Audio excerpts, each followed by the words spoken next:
part of ourselves. And so it's a practice. Let's practice singing together. Let's practice being brave enough to play together and bring what makes us unique to these spaces, because we need that, and we need each other.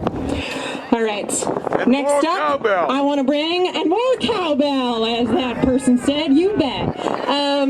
Next up, we've got a wonderful community leader to get us toward rounding out our afternoon's activities, Sean Faircloth of Bangor. Step right up. Hi, I'm Sean Faircloth. I'm a state rep from the Bangor area. I am so glad you all came out today on this chilly day. It is cold, but at least you got your warm homes to go to. Oh, except Trump fired all the energy assistance program folks, including in the state of Maine. Well, at least you've got your health. Oh, wait, Trump fired the folks from the CDC, including programmers in the state of Maine. Well, you know, at least we're honoring our veterans. At least we're doing that. Except, Trump has already fired thousands of veterans and plans to fire 80,000 more veterans. Well, you know, at least we've got our retirement account, right? Oh, wait just a second. Oh, well, maybe we should thank Trump because he did gut the IRS, so maybe they won't be able to make us pay our taxes. Except, oh, wait, that's not how it really works. When Trump fires the investigators who work for the IRS, those of us, you and me, who have salaries and wage jobs, the IRS can calculate our tax payment quite easily, and we'll end up paying. But the top 1% who have complicated tax schemes, that's where the IRS is needed, and they've been fired. So it advantages the top 1%. In fact, of the top 1%, and those people who shirk their taxes, who illegally don't pay their taxes, the top 1% constitutes 28% of the taxes that are illegally unpaid. Whereas the bottom 50%, we are 4 times less than that. All of the bottom 50%. So the whole system has been set up to advantage those who are very wealthy, indeed those who are born wealthy, like Donald Trump, and don't need to even work for a living. That's how the system advantages them, including even before illegal tax schemes.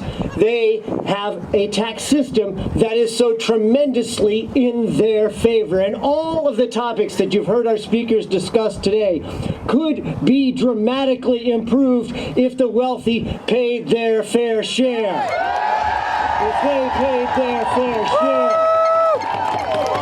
But whenever I say the wealthy should pay their fair share, they say, "Oh, Sean, you're a leftist Democrat. You're out there in left field."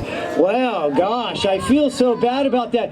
And they say you should be a moderate Democrat. But whenever I read what a moderate Democrat is, and it's in a news story, and some gullible reporter writes moderate Democrat, and I look down to paragraph 7, and what that moderation means is, guess what? Something that favors a giant corporation or a big-time lobbyist.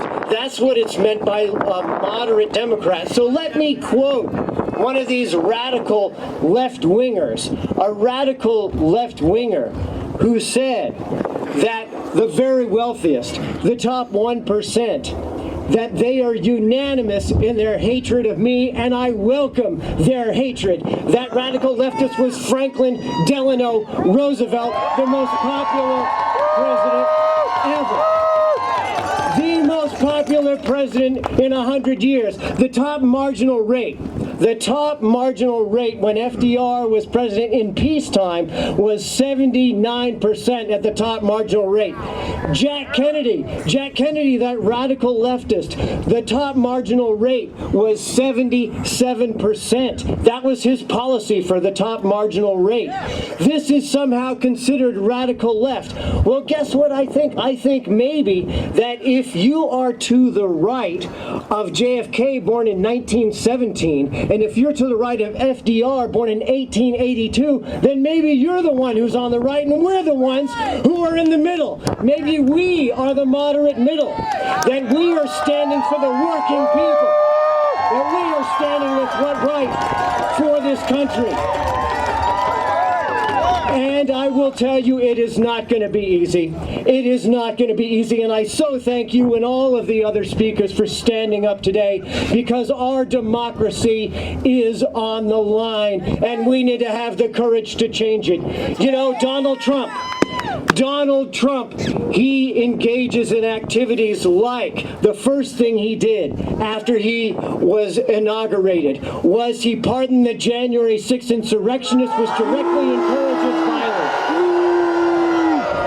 He removed a civil servant chairman of the Joint Chiefs and put someone who favored him. He got rid of the judge adjutant generals in the military who make sure the military, oh, what the heck, follows the law. He's removed them. So we are in a dangerous time like no other time in American history. And your peacefulness, your devotion to peacefulness is respected by me, and it is our byword, and it is the way we shall conduct ourselves, but we need to do it fast. In 2025, we need to stand up for democracy, and we need to do it fiercely.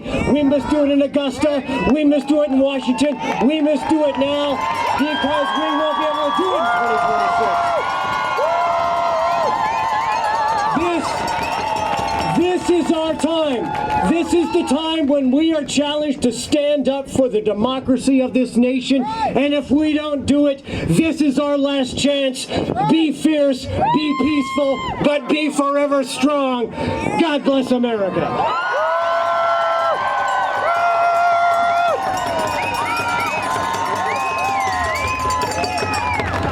Amen.